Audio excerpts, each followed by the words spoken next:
Eu diria que ele captura três coisas que estão acontecendo,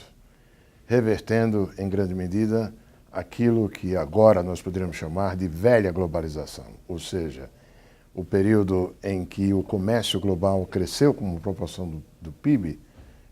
em boa parte do mundo e durante o qual, inclusive, mais de 1 bilhão de pessoas foram tiradas da situação de pobreza por conta da globalização comercial.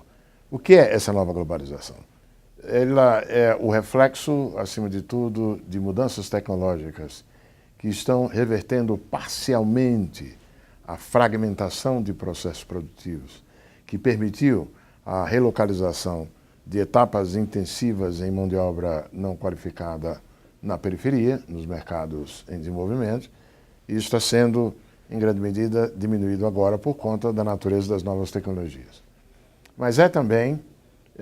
uma reversão da postura de políticas de abertura comercial que marcaram o período anterior da globalização. Não é uma reversão completa, mas em grande medida o período em que nós podíamos contar com a busca de integração física e integração comercial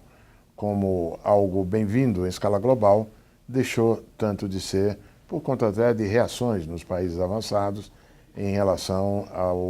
à globalização. E terceiro aspecto também, a estrutura de poder econômico que esteve subjacente à montagem de cadeias globais de valor, ela está também sofrendo consequências da mudança tecnológica, porque a relação de poder de mercado entre os atores também está mudando em função da perda de importância das capacidades tecnológicas aplicadas em manufatura e a crescente absorção de poder de mercado por parte, por exemplo, de plataformas tecnológicas. Não significa dizer que voltaremos ao que foi globalização 1.0, mas o fato é que nós estamos num processo de transição cheio de riscos, assim como de oportunidades.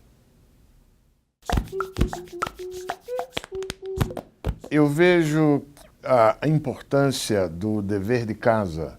que teve que ser feito nos países para tirar proveito da globalização 2.0, da anterior. Eles vão ser ainda mais acentuados nessa nova fase. Se os países que aproveitaram bem a globalização 2.0 foram aqueles que melhoraram os seus ambientes de negócios domésticos, foram aqueles que conseguiram investir minimamente em infraestrutura tradicional para tornar possível o translado fácil de bens em processamento, se a globalização 2.0 teve como país exitosos aqueles que, como eu disse, adotaram políticas comerciais condizentes, agora esses requisitos subiram ainda mais na globalização, nessa nova globalização. Nesse sentido, nós temos que reconhecer que nós deixamos a desejar e não é por acaso que nós aproveitamos menos das oportunidades abertas para a globalização 2.0 do que outros países no mundo. Então, a importância de fazer o dever de casa para ter chance de encontrar janelas de oportunidade na nova configuração da globalização vão depender mais do que nunca da gente fazer o dever de casa. O que significa dizer estabilidade macroeconômica, significa dizer ter uma agenda de reformas microeconômicas cujo desempenho no nosso país está abaixo de boa parte do resto do mundo, precisa encontrar soluções para a carência de investimentos em infraestrutura tradicional e agora a infraestrutura que é necessária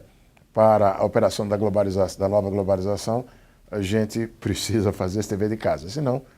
vamos ficar ainda mais marginalizados.